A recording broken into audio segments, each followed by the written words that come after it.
तो सबसे पहले हम अमित लोढ़ा के बारे में जानते हैं। ये हैं कौन? देखिए, जयपुर में जन्म हुआ, राजस्थान में जन्म हुआ। मतलब देखिए, वैसे तो हम ये नहीं कह सकते कि इनका जन्म कहाँ हुआ, क्योंकि इनकी प्रॉपर बायोग्राफी अवेलेबल नहीं है। लेकिन जयपुर में इनकी पढ़ाई हुई, सेंट जेवियर्स स्कूल में पढ़े। इनके घर में कोई भी आईआईटी से नहीं था। हाँ, कुछ लोग थे आईएएस आईपीएस। वहां से ये आइडिया आया कि अगर समाज में कुछ चेंज लाना है तो यूपीएससी तो निकालना ही है, बिना पावर के तो आप कुछ कर नहीं सकते। लेकिन उससे पहले क्या करेंगे? उससे पहले करेंगे ग्रेजुएशन। तो यहां पे अमित बताते हैं कि उस समय भेड़ चाल चल रही थी। हर कोई आईआईटी या इंजीनियरिंग, आज भी यही है, ठीक है। तो हर कोई इंजीनियरिंग की तरफ जा रहा था। इंजीनियरिंग आईआईटी से, आईआईटी तो भारत का बेस्ट इंजीनियरिंग इंस्टीट्यूट है, इंडियन इंस्टीट्यूट ऑफ टेक्नोलॉजी। तो बहुत सारे आईआईटीज हैं। तो यहां पे जम के तैयारी की, और आईआईटी भारत का वन ऑफ द सबसे टफेस्ट एग्जाम है, ठीक है। तो जम के तैयारी की और आईआईटी इन्होंने निकाला। पहले ही अटेम्प्ट में निकाल लिया। मैथ्स बहुत अच्छी थी, इनफैक्ट बहुत अच्छी है इनकी, मैथ्स जबरदस्त है। और उस बल पे इन्होंने आईआईटी निकाला और आईआईटी दिल्ली में इनका एडमिशन हुआ। लेकिन ये बताते हैं कि मेरी बहुत बड़ी गलती थी कि मैं आईआईटी चला गया। 4 साल जो बीते, दैट वाज हेल। हालत खराब हो गई आईआईटी में सरवाइव करने में, क्योंकि मेरा इंटरेस्ट इंजीनियरिंग था ही नहीं।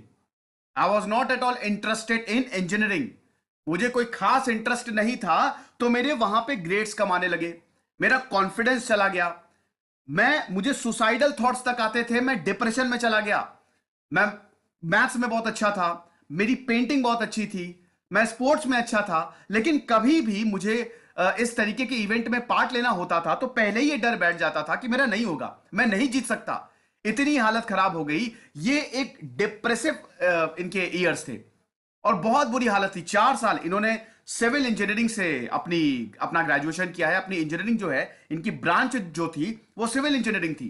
तो एक एक करके अमित टूटते गए। ये जो इवेंट्स हुए, बहुत मुश्किल था इनके लिए सरवाइव करना। लेकिन वही है ना कि जब आप बहुत नीचे गिर जाते हैं, वहां से फिर आप उठते हैं। आप एक पॉइंट आता है कि इसके नीचे अब हम नहीं जा सकते, अब हमको उठना ही है।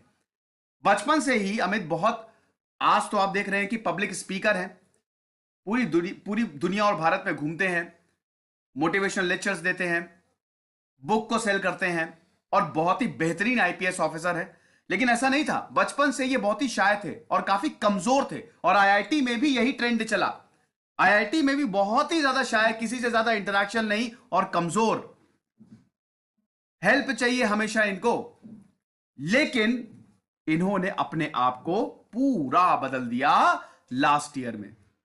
4 साल तो बहुत टफ थे ही। अब अगर आप आईआईटी दिल्ली में हैं तो यहां पे जाहिर सी बात है बेहतरीन कंपनीज आएंगी। लेकिन जो कंपनीज भी आती थी उसमें उसमें के जो इंटरव्यू होते थे, जो कैंपस प्लेसमेंट होता था, उसमें भी अमित बहुत अच्छा परफॉर्म नहीं करते थे। इंटरव्यू के दौरान कई बार हकला देते थे। आती थी चीजें, उसके बावजूद नहीं बोल पाते थे। डिप्रेशन ये सारी चीजें आपके साथ करता ही करता है। और उनको लगता था कि मैं दुनिया का सबसे अनलकीएस्ट पर्सन हूं, सबसे खराब पर्सन। और इनको ये सब 2 बार लगा है, अभी हम बताएंगे। यहां पे अमित बताते हैं कि अपने एक्सपीरियंसेस से इंसान सीखता है, अपने एक्सपीरियंसेस से इंसान मैच्योर होता है। लेकिन अब there is no looking back. You have to do your best, you have to give your 100%। तो क्या करें? लेकिन यहां पे 100% तो छोड़िए, 10% भी नहीं आ रहा था। तो एक बार क्या हुआ कि अमित बैडमिंटन खेलते थे।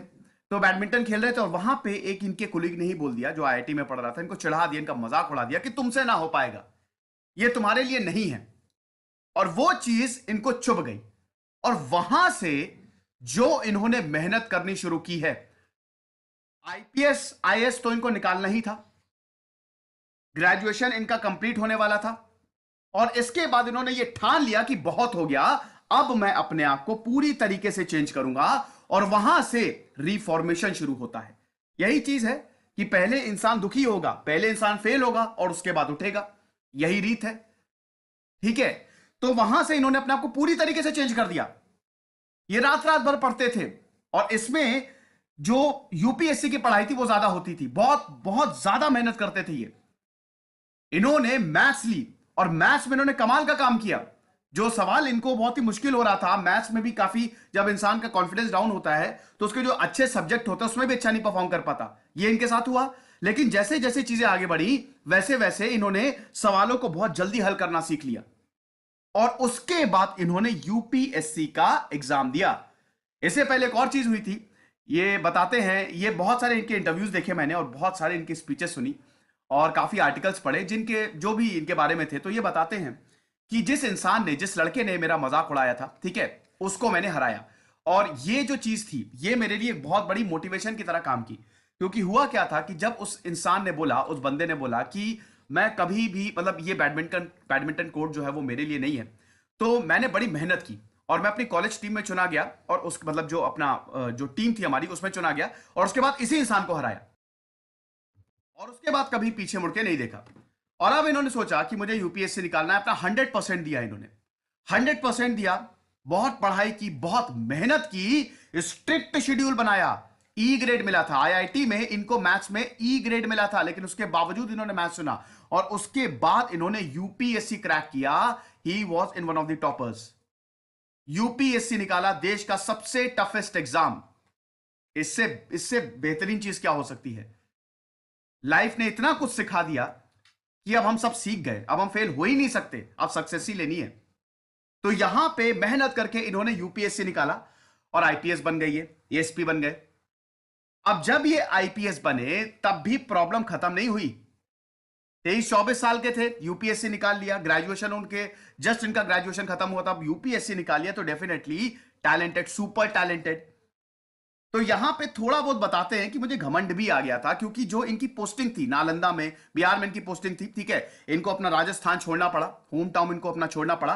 उसके बाद नालंदा में गए, फिर मुजफ्फरपुर में गए, तो वहां पे इनका काम बहुत ही बढ़िया था। वहां पे तो इनका काम इतना अच्छा था कि इनका जो पहला, जब ये एसपी थे, तो इनका जो इन्होंने पहले अरेस्ट किया था वो बहुत ही खूंखार अपराधी को अरेस्ट किया था। इनके ऑफिसर ने बोला कि जाओ अरेस्ट करके लाना है, इसको पकड़ो। और ये घर में गए, वहां पे घर में गए, वहां पे उसकी बीवी थी जिसको अरेस्ट करने गए थे, उसकी बीवी ने बोला कि सर चाय पियेंगे। तो इनको बड़ा अजीब लगा कि यार मैं जिसको अरेस्ट करने आया हूं उसकी बीवी बोल रही है मुझसे चाय पियेंगे। और बेड से निकले, बेड के नीचे, जो अपराधी था वो बेड के नीचे छुपा हुआ था, वो निकला और पकड़ लिया। लेकिन अभी तक इनको ये नहीं पता था कि जिसको मैं अरेस्ट करने आया हूं वो यही अपराधी है। बाद में पता चला, लोगों ने बताया। तो यहां से तो उनके करियर की शुरुआत हुई, पहला अरेस्ट था और उसके बाद एक के बाद एक बहुत सारी इन्होंने गिरफ्तारियां की। तो लोगों में एक ऐसी इमेज बन गई कि एक ऐसा, बिहार में एक ऐसा ऑफिसर आया है, एक ऐसा ऑफिसर है मुंगेर में, ये मुंगेर की बात है, ठीक है, एक ऐसा ऑफिसर है जो कमाल का है, मतलब जो बिल्कुल कोई क्राइम बर्दाश्त नहीं करता, ऐसी इमेज बन गई। तो थोड़ा सा इनको भी घमंड आ गया, है ना। वो होता है ना कि इतनी जल्दी अगर आपको सक्सेस मिलने लगती है। अब पहले तो उन्होंने बहुत फेलियर देखा, फिर जब यूपीएससी में आए, जब आईपीएस बने, तब बहुत अच्छा इनका टेन्योर रहा, तो थोड़ा बहुत तो अच्छा लगता ही है। लेकिन अभी चीजें खत्म नहीं हुई हैं। अब इनकी एक ऐसी जगह पोस्टिंग कर दी गई जहां पे इनको कोई बॉडीगार्ड्स नहीं दिए, कोई अच्छा मकान नहीं दिया गया, ऐसी जगह इनकी पोस्टिंग कर दी गई। समझ रहे हैं? तो पोस्टिंग ऐसी जगह जहां पहले तो इनको सब कुछ मिल रहा था और एकदम से अब ऐसी जगह ये पोस्टेड है जहां पे इनको कुछ नहीं मिल रहा है। ऊपर से एक बहुत ही खतरनाक क्रिमिनल की अब एंट्री होती है। बिल्कुल, अब होती है एंट्री बहुत ही खतरनाक क्रिमिनल की। बिहार डायरीज में इन्होंने इसका बहुत अच्छे से चैप्टर वाइज इसमें बहुत अच्छे से वर्णन किया गया है। उन्होंने नाम बदला है बहुत बड़ा माफिया। यह कहानी है शेखपुरा की, एक छोटा सा शहर शेखपुरा, जहां पे एक ऐसा क्रिमिनल रहता था जिसने सबकी हालत खराब कर दी थी। इस किताब में उसका नाम है सावंत प्रताप। सावंत प्रताप एक बहुत ही खतरनाक क्रिमिनल था। इसको मजा आती थी लोगों को मारने में, माफिया राज था, बहुत बड़ा माफिया, लोगों को मजा आती थी मारने में। और पता चला कि जब इनकी पोस्टिंग हुई, इससे पहले ही 15 लोगों को मार चुका, एक दिन में 15 लोगों को इसने मार दिया। मजा आती थी, बस ऐसे जॉय के लिए मारता था। एक को मार दिया तो क्या होगा, इतने लोगों को मार दिया, एक और मार दो। बच्चों को ये उल्टा लटका देता था और सीधा सर में गोली मारता था। इतना खतरनाक था, डीमन, शैतान, किसी से नहीं डरता था, लोग कांपते थे। लेकिन यहां पे अमित लोढ़ा अभी अपने से जंग लड़ रहे हैं। अब अपने से जंग क्या लड़ रहे हैं? एक तरफ तो इनकी ऐसी जगह पोस्टिंग कर दी गई जो बहुत ही खराब, जहां कुछ नहीं है, टेक्निकली कुछ नहीं है। इनको जहां रहने की जो जगह दी गई थी, सर्किट हाउस, बताते हैं कि वो जंगल में था और वहां पे कौन से जानवर नहीं है जो वहां पे ना रहते हो। सांप, बिच्छू और अजीबोगरीब जानवर सब वहां पे रहते थे। हालत खराब, कुछ नहीं, नो प्रोटेक्शन। अब यहां पे इनका मूड खराब होने लगा, इनको गुस्सा आने लगी। ये कहने लगे कि यार मेरे साथ ही ऐसा क्यों हो रहा है, ये जब फेसबुक पे फोटोज, अपने दोस्तों की फोटोज देखते थे तो उनको बड़ी गुस्सा आती थी। भैया वो सब आईआईटी से पढ़े, सब अमीर, खूब पैसा छाप रहे हैं, इनको गुस्सा आती थी। और फिर इनको लगने लगा कि मैं अनलकीएस्ट हूं। एक बार फिर से ये दुखी हो गए। अब इंसान दुखी होता है तो पारिवारिक जीवन पे असर पड़ता है। जो गुस्सा था वो बच्चों पे निकलता था। बच्चे कुछ भी जरा सा जिद करते थे तो ये गुस्सा आ जाते थे। लेकिन इनकी जो वाइफ है, उन्होंने इनका बहुत ज्यादा सपोर्ट किया है। और ये इन्होंने अपनी किताब में लिखा भी है कि मेरी बीवी ने मेरा बहुत ही ज्यादा सपोर्ट किया, प्रॉपर सपोर्ट मिला मुझे। जब भी परेशान रहे तब इनकी बीवी ने संभाला और आइडियाज भी दिए। उन्होंने बोला क्या परेशानी है, अगर यहां पे भी रह रहे हो तो क्या दिक्कत है, कोई दिक्कत नहीं है। तुमको अपनी ड्यूटी सही से करनी चाहिए और सही से ड्यूटी करो। और तभी ये ऑर्डर आ गया कि जाओ और इस, क्योंकि उस समय सरकार बदल गई थी, नीतीश कुमार का टाइम आ गया था, ये अर्ली 2000 की बात है। नीतीश कुमार की सरकार आ गई थी दोस्तों, उनकी बायोग्राफी मैंने रिव्यू की है। तो नीतीश कुमार जो सुशासन पे चले गए थे और उन्होंने बोला कि अब जो भी क्रिमिनल्स हैं, जो भी माफिया, सबको पकड़ के जेल में डालेंगे। और तभी ये ऑर्डर आ गया कि इसको पकड़ो, ये सावंत प्रताप को पकड़ो, इसने आतंक मचा रखा है। तब जब ये शेखपुरा में गए, ये जब गांव में गए, ये बताते हैं कि बिल्कुल पिन ड्रॉप साइलेंस, जैसे वो शोले पिक्चर में नहीं था, बिल्कुल वैसा। कोई नहीं बोल रहा है, ऐसा लग रहा है कि कत्लेआम हुआ है। तो वहां पे एक औरत निकल के आती है कांपते हुए और मेरे हाथ को पकड़ती है, वो भी कांप रही है। और वो बता रही है कि सर मेरे पूरे परिवार को मार डाला, एक इंसान को पूरा काट दिया गया, ऊपर से लेके नीचे तक टुकड़े टुकड़े कर दिए गए। कोई एक इंसान बता रहा है कि हमारे परिवार को मार डाला। लेकिन सब इतना ज्यादा डरे हुए थे कि कोई भी उस क्रिमिनल के खिलाफ, सावंत प्रताप के खिलाफ नहीं बोल रहा था। सब इतना ज्यादा डरे हुए थे। तो जब इन्होंने उस लेडी को देखा, इतना परेशान थे, 1 मिनट में सब भूल गए। उनको लगा, अमित लोढ़ा को लगा कि मैं अनलकी नहीं हूं, मैं बहुत लकी हूं, अनलकी तो ये लोग हैं। क्या बुरा हो सकता है जब पूरे परिवार के लोगों को मार दिया जाए। और इनकी वाइफ ने तब इनको समझाया कि तुम्हारी जो ड्यूटी है, तुम्हारा कर्तव्य है, इसको करना पड़ेगा, करो, लोगों के लिए अब काम करो। और वहां से फिर अमित लोढ़ा ने चार्ज संभाला और उन्होंने बोला कुछ भी हो, इस क्रिमिनल को तो मैं अब पकड़ के रहूंगा ही रहूंगा। होता है दोस्त, अक्सर होता है, जब आप सेंट जेवियर से पढ़ के आ रहे हैं, इतने मतलब बड़े स्कूल से पढ़ के आ रहे हैं, फिर आईआईटी गए, कभी आपने लो लेवल देखा नहीं, मतलब low level in the sense की हमेशा जो माहौल रहा है वो बहुत ही अच्छा रहा है। ठीक है, मतलब फेलियर तो इनके, अभी हमने आईआईटी की बात की थी, लेकिन माहौल बहुत अच्छा रहा है। और एकदम से आप ऐसे माहौल में आ गए, एडजस्ट करने में बहुत ज्यादा प्रॉब्लम होती है। एक चीज और है, बिहार में जो है ना, बिहार में पुलिस ऑफिसर्स का बहुत, मतलब बिहार में लोग जो है बड़ी इज्जत करते हैं पुलिस ऑफिसर्स की, है ना। ये बताते हैं ये कि बिहार में बहुत लोग बहुत प्यार बरसाते हैं पुलिस ऑफिसर्स के ऊपर। अब इनका ऐसा था कि जब इन्होंने यूपीएससी ज्वाइन किया, मतलब जब ये आईपीएस बने, तब ये बहुत ही ह्यूमेन नेचर, बहुत ही इंसानियत से भरे हुए। तो ये किसी का भी फोन आता था तो ये उठा लेते थे। तो जब ये फोन उठाते थे तो लोगों को बड़ी खुशी होती थी कि हमारे यहाँ जो एसएसपी आया है वो फोन उठा रहा है। ये कितनी बड़ी बात है, इतना बड़ा पुलिस ऑफिसर फोन उठा के बात कर रहा है, ये बहुत अच्छी बात है। तो लोग इनकी बहुत ज्यादा इज्जत करते थे।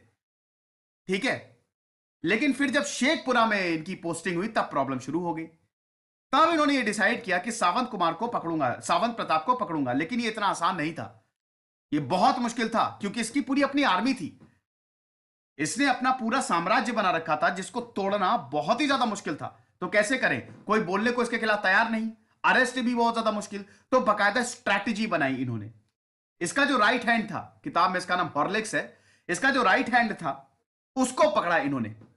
पकड़ा इन द सेंस कि उसकी भी स्ट्रैटेजी बनाई, क्योंकि इसका गैंग बहुत ज्यादा बड़ा था और इसको भी डर हो गया था। क्योंकि यहां पे जब ये सब कुछ हो रहा था और ये हत्याकांड चला रहा था सावंत प्रताप, तो यहां पे अमित लोढ़ा ने ये अनाउंस कर दिया था कि मैं इसको बहुत ही जल्द पकड़ लूंगा। सोची समझी साजिश थी। आईआईटीएन है, दिमाग बहुत ही तेज चलता है।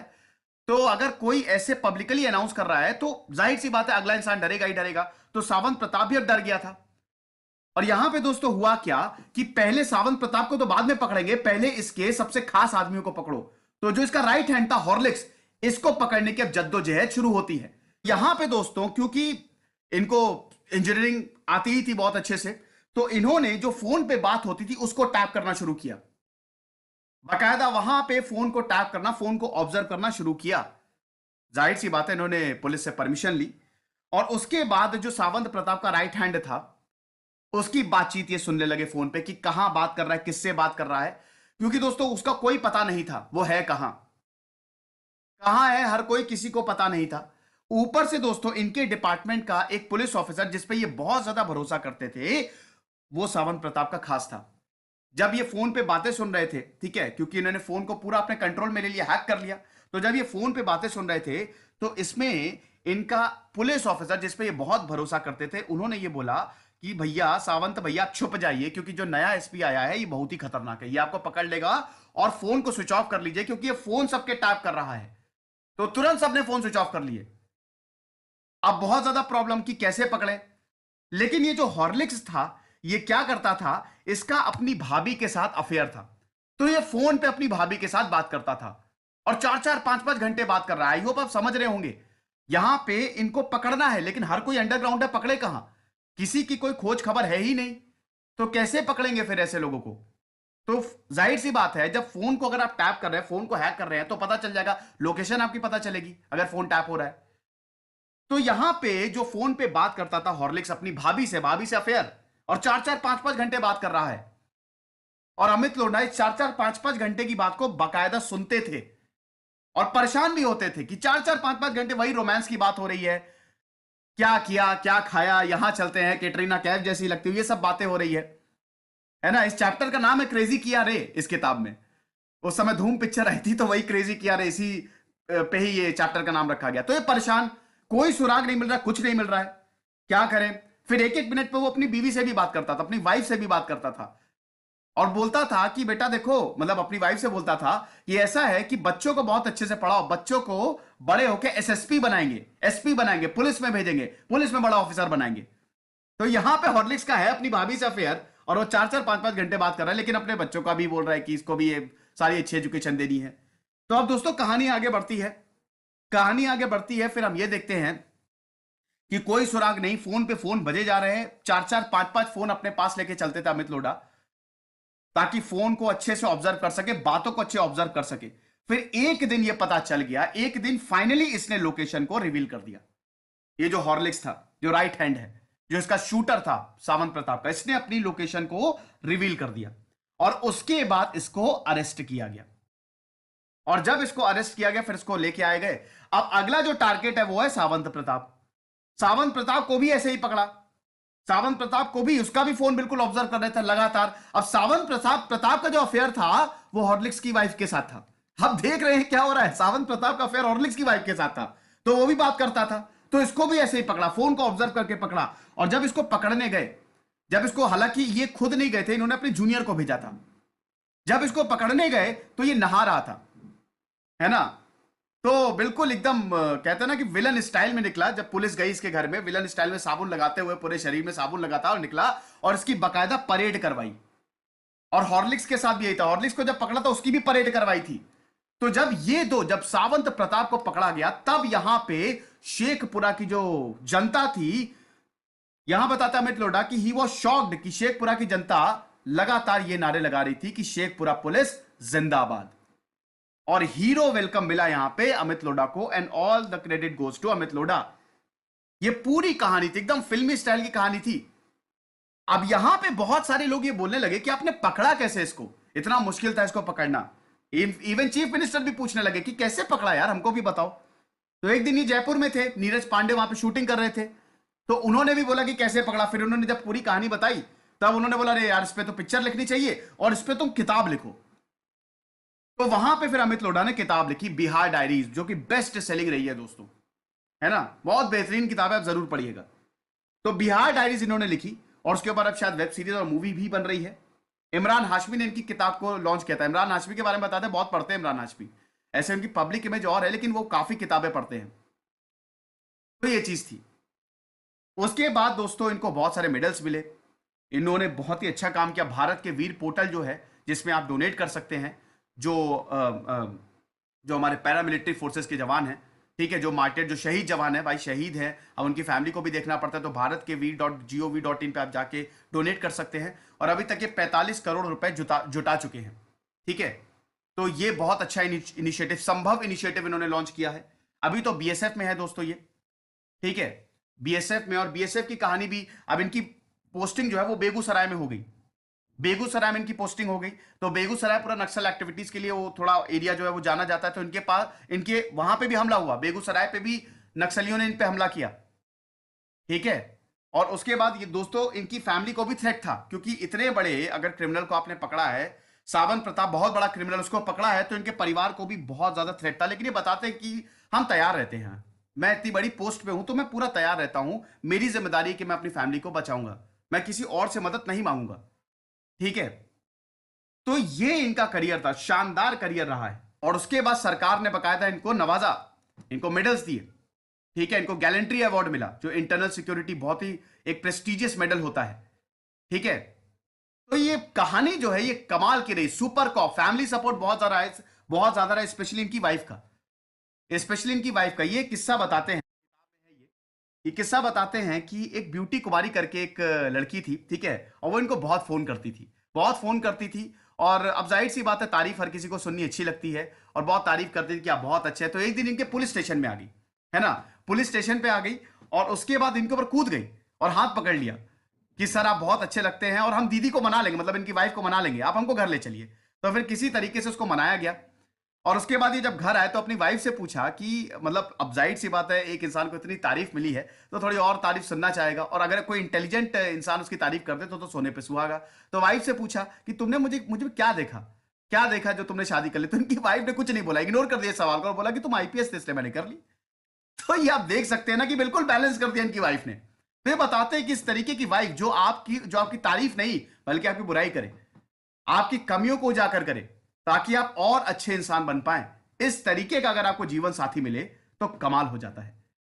ठीक है। और वाइफ ने इनको बहुत ज्यादा सपोर्ट किया है। इनकी वाइफ इनको बोलती थी कि जो इनकी वाइफ है तनु, वो बोलती थी इनको कि जब शुरू में इनकी जॉब लगी थी तो कई बार ये चिल्ला देते थे जो इनके जूनियर्स थे। तो इनकी वाइफ बोलती थी कि जो तुम्हारे साथ काम करते हैं तुम्हारे नीचे काम नहीं करते हैं, तुम चिल्लाओ नहीं, आराम से बोल दो, आराम से बोल दो, सुनेंगे, तुम्हारी रिस्पेक्ट करेंगे आने वाले समय में, चिल्लाने की कोई जरूरत नहीं है।